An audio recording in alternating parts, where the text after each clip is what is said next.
Right, my name is Dr. Austin Tay. Welcome to In Conversation. This segment is brought to you by the Division of Industrial Organizational Psychology.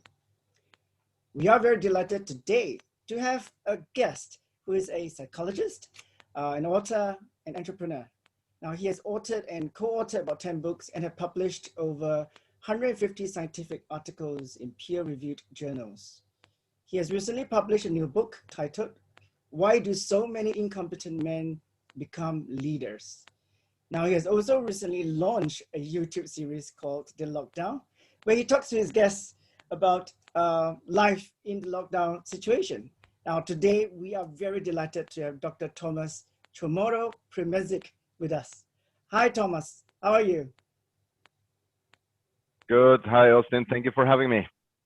It's our pleasure. I was just wondering, maybe you could do a brief introduction of what you do and your career thus far. Yep, sure. I guess you covered the basics. I'm an industrial organizational or business psychology would be the simple way to describe it. Right now, my main focus is I'm an executive with the Manpower Group, where I oversee a lot of our strategy and innovation initiatives. And the main remit of my team is to basically use science and technology to streamline and turbocharge the accuracy and the predictive kind of matching in our core recruitment business.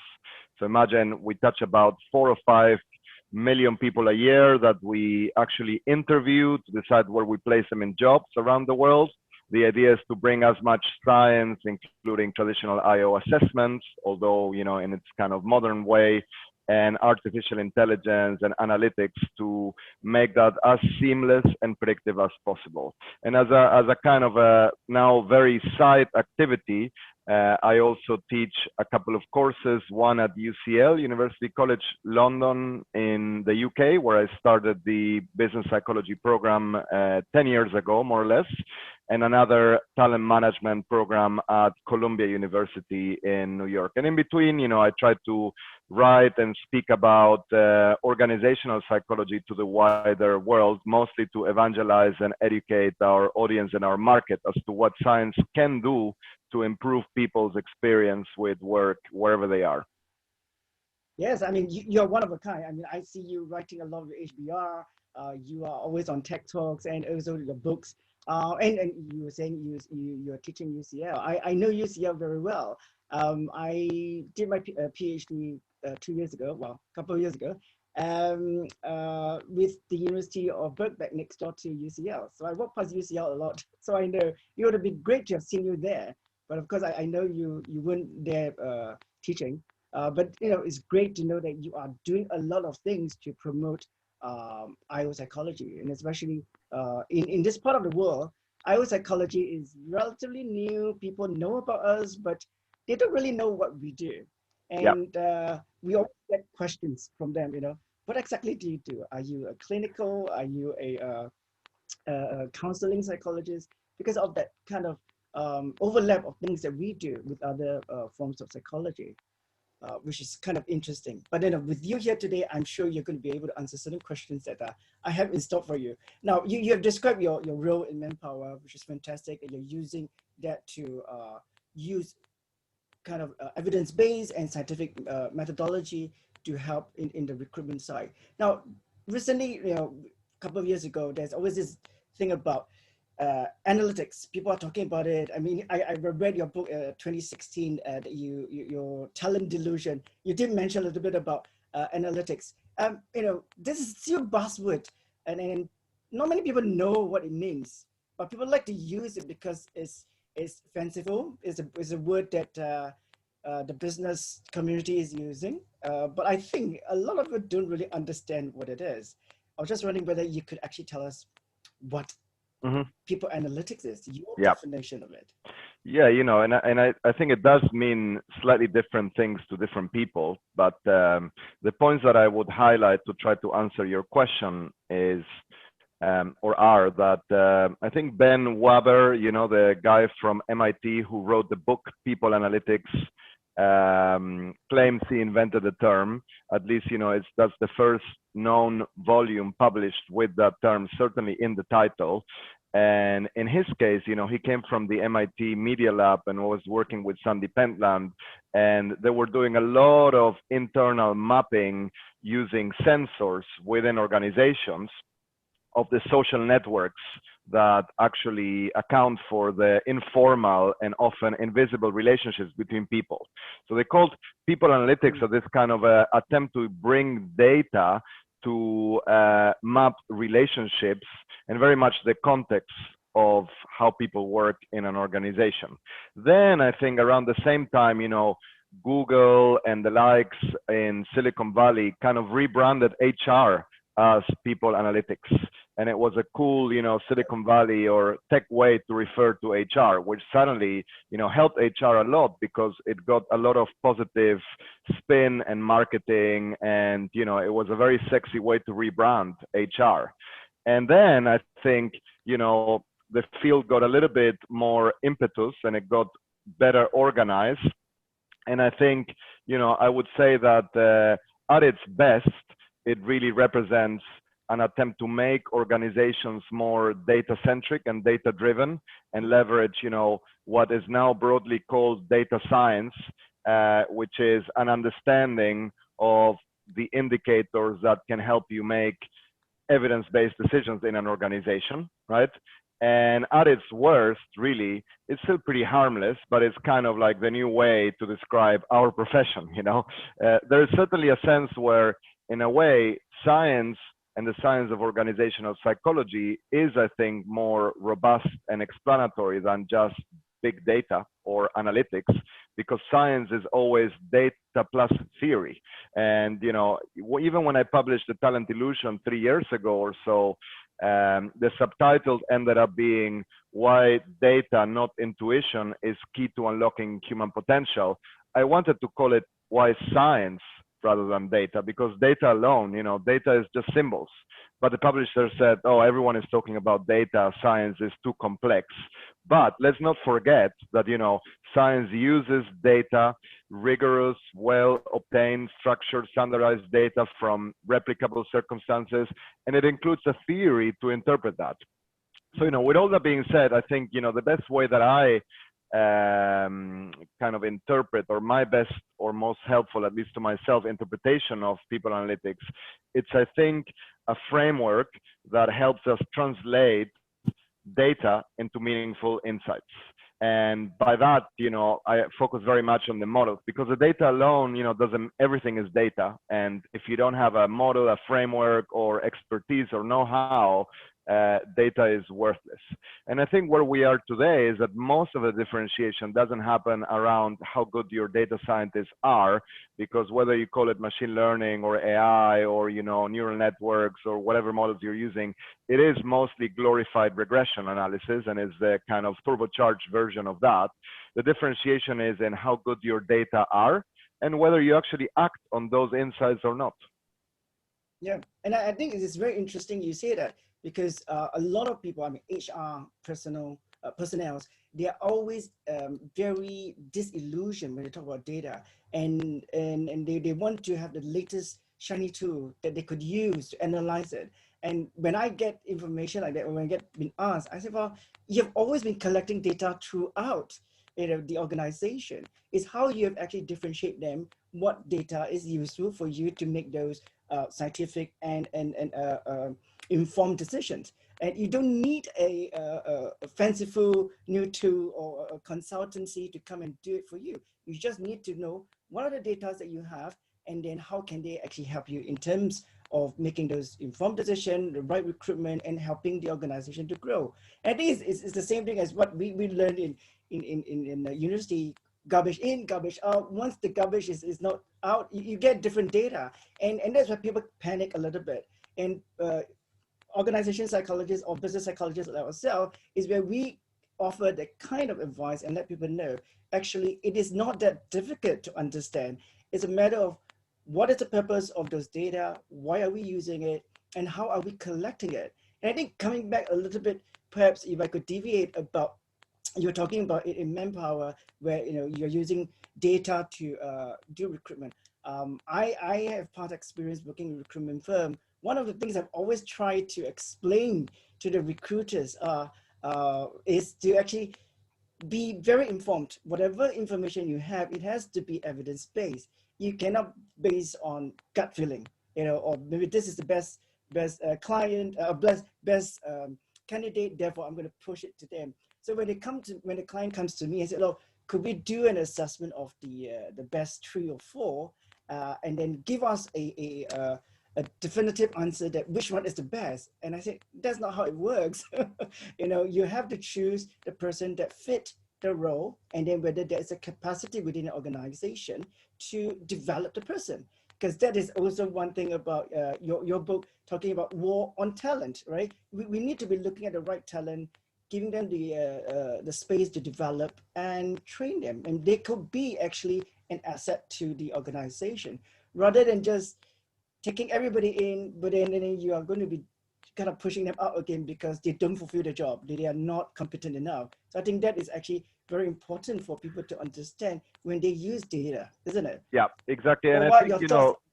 the main thing that people need to be comfortable with, other than having the humility and self-criticism to distrust their own instincts, which is very hard, and when you think you're sure about someone's potential, someone's trustworthiness, or someone's personality, you will ignore any indicator or evidence to the contrary, and you will pay attention to anything. This is why we have prejudice in the world, and why it's, it doesn't matter how much money or time you spend on unconscious bias training. People are very, very proud of their beliefs. And this applies even to serious professional interviewers within HR or hiring managers.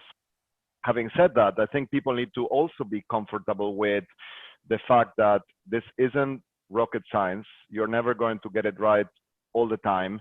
And you can only test the return on investment or the value of it at the aggregate level, So if company A suddenly stops using the methods that they're using now and implements a more science-driven approach, let's test in 2 years' time, after doing this at scale, whether their engagement levels go up, whether their performance and productivity levels go up, whether their leadership competence or quality goes up.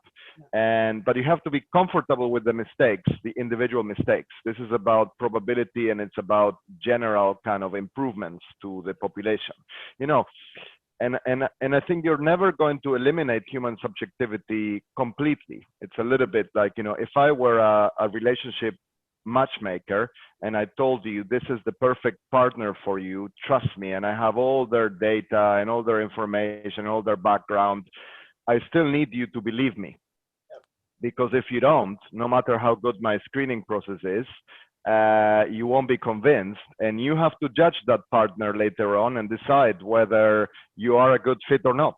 And this is really one of the biggest obstacles for bringing science into recruitment, that even if I am right in my assessment of the candidate, or I have a very reliable and risk-free profile of the candidate, their manager is the person judging them later on. And I cannot switch off their biases, So this is why we always say you have to start by trying to debias the measures of performance.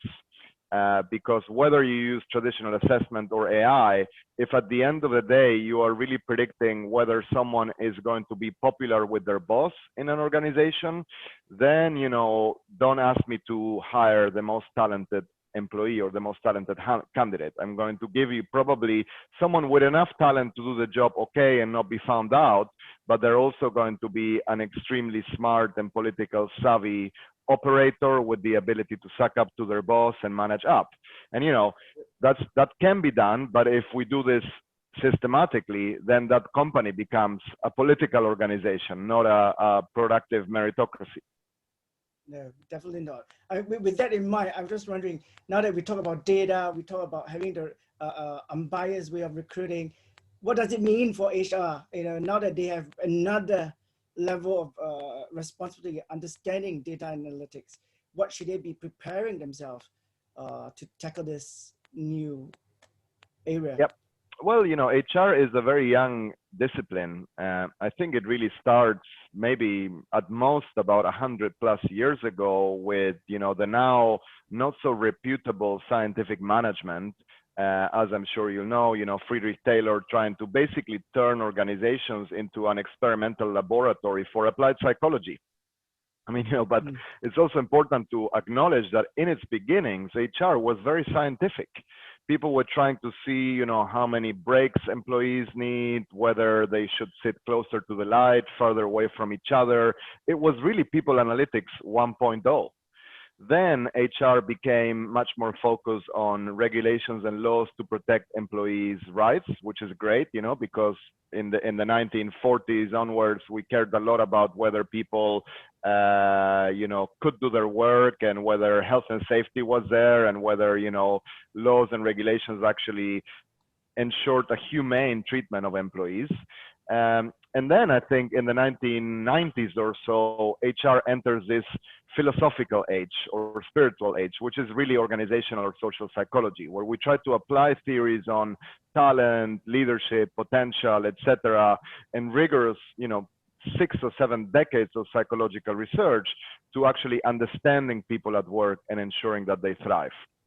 And the last 10, 15 years, we've entered the AI or analytics phase of HR, which really involves understanding the role of technology, the role of big data, and what really can be automated or mechanized, not just in terms of organizations relating to people, but also, things like the future of work and what role people are going to have in their jobs in the future. And I think, the ideal HR leader today has a mix of all of these 4 kind of phases in their expertise. I mean, they understand a little bit of everything. Of course, the most important thing in HR leaders is that they have the credibility and the influence internally to make things happen, because HR has the answers to dealing with people and improving the problems organizations have with people, which are the most important problems. So even though HR professionals today don't need to be data scientists or AI experts, it will be a big limitation if they totally ignore the field. Just like, in the early 2000s or late 90s, HR professionals would have limited themselves if they say, I don't care about organizational psychology. I don't care about, competencies, talent, potential. I only care about the admin side of HR, rewards and comms or labor laws, etc. Well, those who did that, a lot of those processes became automated and standardized. So, I think it's the top HR leaders today have this kind of holistic understanding of the field, and the field will continue to evolve because 100 years, is nothing. It's a kind of a heartbeat in the evolution of most disciplines and most sciences. Yeah, I mean, as you said, it is still evolving, and I think as we are sitting here talking about analytics and also AI, it is still very embryonic. While everybody is jumping onto the bandwagon, oh yes, we're doing a lot of AI stuff, assessments using different types of technology, VR, gamification, etc. I think we're still in such an embryonic stage that everything is still exploratory. So it's good to be in open mind to actually see what comes up in the near future, and then be kind of keeping our pulse on the technology and also the science behind that. I think it's always very interesting when new kind of concept or new thing has been introduced in the business world. Everybody is wanting to do that thing, want to have that thing, want to implement it quickly. But then there's this thing, as psychologists, is, wait a minute, what are the science behind it? And this is one thing that I personally have met with a lot of clients, and they were saying, I don't really care about the science. I just want to get the job done. And how do we as organization psychologists perhaps relate that to HR personnel and also organization? Because I think we can try so hard, but there's always this resistance of understanding the science. And I think with technology like AI and also analytics, do you think that is an inroad for us to kind of nudge our way in a little bit more to kind of say, look, guys, you really need an organizational psychologist to come and tell you a little bit more about this, the science Mhm. behind all this. Do you think that would be the case for all of us to do more work? No, I think that is the case, and I think you're right. I mean, AI, at least vis-a-vis HR or talent, and really mostly the people management side of things, is a work in progress. And I think we're at the dial-up phase. The Wi-Fi phase hasn't arrived yet. So remember, the dial-up Yeah. phase of the internet, if we had to go back to it now, we would despair and have a heart attack. But having said that, it was pretty exciting back then to just wait for that little noise and then information would come. So, AI in HR is at the same level now. So if we fell asleep today and woke up in 20 years, we would probably see groundbreaking advancements. Mm. But otherwise, I think let's not forget that, and, over the course of my life, I've always encountered, from the consulting side of things, if you look at human capital consulting, everyone always looked for the mythical organizational psychologist PhD or IO psychology PhD who can sell, because they're different. Because when you have a salesperson who can sell, by the way, internally or externally, so a consultant, typically they don't have the very technical expertise in our pretty complex science, which involves understanding, theories of mankind and statistical modeling and also the business side. Or you have people who are very good technically. This is a bigger problem, but they don't understand the business they're in, and they don't know, they don't have the EQ or the social and political capital to influence. So I think, Mm. it's important to understand that the goal here is not perfection, but finding better ways of being wrong. And organizations that understand this drive progress, because whether they are using an external or internal IO or external or internal expert, they know that the most important thing, the critical thing, is to get baseline measures and see whether your decisions or not are driving progress, and fundamentally define what progress looks like. A book that I always recommend called Prediction Machines by the guys from Rotman, the business school in Toronto, is a really, really good book on this, because it said, already now, but especially in the future, AI will take care of the prediction. And AI is mostly cheaper prediction and pattern matching. So what does that mean for human judgment? Well, human judgment will fundamentally comprise two things. The first is to structure your problems as prediction problems, so that you can actually gather evidence to realize if you're wrong or not. We're going to change the profile of our leaders, or we're going to change the, working from home policy, or we're going to give people unlimited vacations. Whatever measure you take, you have to basically test whether it's working or not. And then the second one is, as the authors put it, the ability to decide what to do with a prediction. What do you do if you're getting, this information back or not? I mean, and you can see this happening in every area of life at the very simple everyday level. We all use prediction and AI on a daily basis. We all check the temperature in our phone before we go out to see how we dress or not. We check the traffic. We check if shops are open. We check the reviews of different, restaurants or hotels. And governments use data. You try to use, evidence from the science of whether masks prevent the pandemic or not, and then advise on that or not. So really, prediction will continue to happen and be commoditized. The critical aspect of judgment and leadership is to make the right calls based on that prediction, and that mostly involves having the humility to defy your own instincts or recalibrate your intuition to make it more data driven. Mm. Yes, very interesting. With what you were saying about prediction, now I'm going to ask you a very tough question. I don't know whether you have a magic ball or what have you. What will be your prediction in terms of AI and humans in maybe in the next 5-10 years? Where would AI be in terms of working with humans itself? Yeah. So I don't think we, in the 5 to 10 years, next 5 to 10 years, we'll see dramatic changes. I'm a big fan of, there's a famous quote by William Gibson, the guy who used to be an editor of Wired magazine, and he coined the phrase cyberspace, which no one uses now. But, there's a great quote by him that says, the future is already here, just not evenly distributed. So you can probably go to, certain places, I would imagine even like, in Hong Kong, Japan, China, that are very high tech, that are using AI in a very predictive and, strategic way to drive decisions, where people have incorporated that in most of their lives. And you can assume that that will gravitate towards the middle of the bell curve and become more the normalcy for others.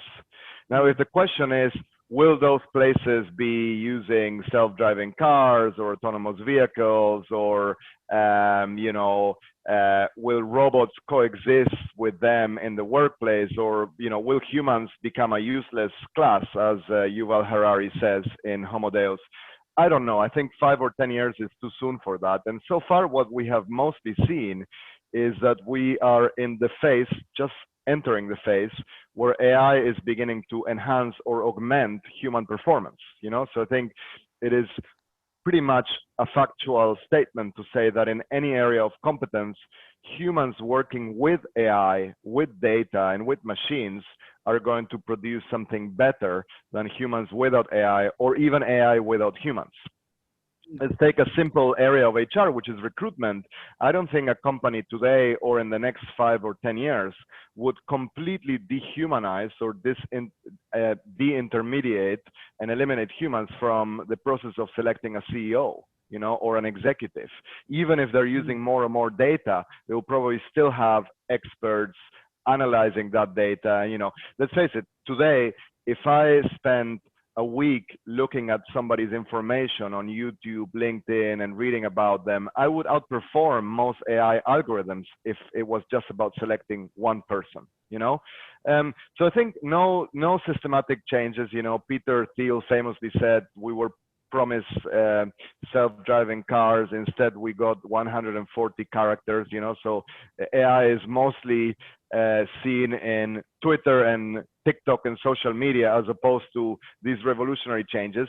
But it is also true, as someone once said, that we tend to, when it comes to technology, we underestimate the long-term impact and we overestimate the short-term impact. So I think the more important question is, what would the world look like in 2100, in 2100, or in like 200 years, not so much in 5 or 10 years time, where I think, it will be more or less more of the same, a small quantitative change, not a categorical quantum leap.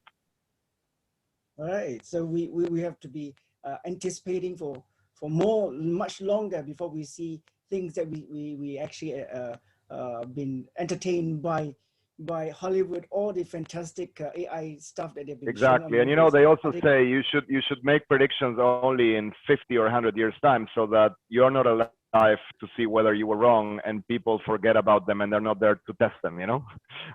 Today I found an old issue of The Economist, the world in 2020, and that was an issue that they sent, the yearly issue that I get in November, December. Of course, none of the things that they flagged up as most important in 2020 ended up being relevant, and the most important one was not there, and this was put together in 2019. Yes, I think that's the beauty about prediction. We get it right, we get it wrong, but the most important thing is to be able to experience it, whether is it right or wrong. I mean, if I may, one last question. Being a professor in Columbia and also UCL teaching business psychology, now we have a lot of listeners and also members of the division who are perhaps also young psychologists or people who are thinking of actually doing business psychology. What would be your perhaps 3 tips for them? What should they be thinking about when they go into this profession or studying about business psychology? Mm-hmm. Well, first, the good news, even in these difficult and turbulent times now, and certainly, unparalleled and kind of unpredictable times, is that I think there's a pretty safe or certain bet that you can make, which is that the world will not need fewer psychologists in the future. It will need more psychologists because, people coping with stress, problems, adapting to new situations, and businesses and organizations trying to solve their people problems will be even more important than what it was before. So I think, it's a great time to study business psychology. It's also a great time to study, full stop, because, things are going to be difficult or harder in the short term for getting a job. I remember the first time I gave a talk in Hong Kong. This was working for HSBC, and people. It wasn't that long ago, and people told me, "What is this? Business psychology, organizational psychology? Here we just do business. Why do you need the psychology?" And it's like a very classic kind of a Hong Kong approach. It's like, why don't you just do an MBA or finance and make money? Well, actually, the best way for organizations to make more money is to really understand their people better and how to manage them. And finally, I think, one of the things that we're going to see happening even more in the short-term future is our field becoming a little bit more impactful. Because I think before, you studied this to go into consulting or become a professor. Now you see more organizations, large organizations, employing even PhD level psychologists. And I think as they're ramping up in data and getting more data science in their practices to make organizations more meritocratic, the synergies between IO and AI are going to become really valuable, So if you have data scientists and a lot of data that can do new generation fancy sci-fi analysis or analytics with people who understand the business and people, that's the most important and impactful combination. So I think, there has never been a better time to study our topic, our science, and fundamentally bring it to reality. This is a science that has always attempted to bridge the gap between theory and practice, and we need that today more than ever before. So, do study masters or even PhD in this area if you can. I'm obviously a big advocate for the field. Yes, I'm with you. I'm very biased in that sense. I think a lot of time when people are thinking of going into a psychology field, business psychology is one of those areas that they don't think about because they know little about it. And one of the things that I always tell people, read about it, talk to people about it. Those who are in the profession, they will be able to give you good insights, and you will know why they are still doing the job they are doing. And this is a great way to learn not only about psychology, but also about business.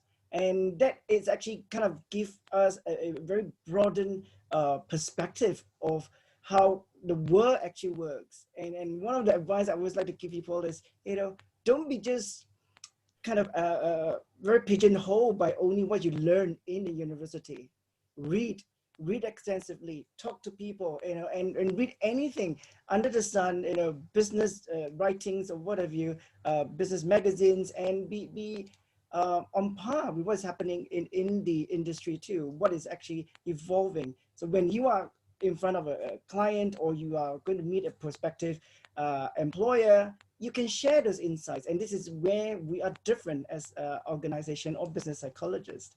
And I think that is very, very important. And thank you for all your insights and also tips. But with that, I must say thank you very much for your time that you shared with us a lot of insights and also given us a little bit of what AI and people analytics are. I hope we will get a chance to actually speak to you, perhaps talk about your book that you have been gathering a lot of momentum as I gathered. So thank you very much, Thomas, for talking to us. Thank you for the invitation and have a great day. You too. Thank you.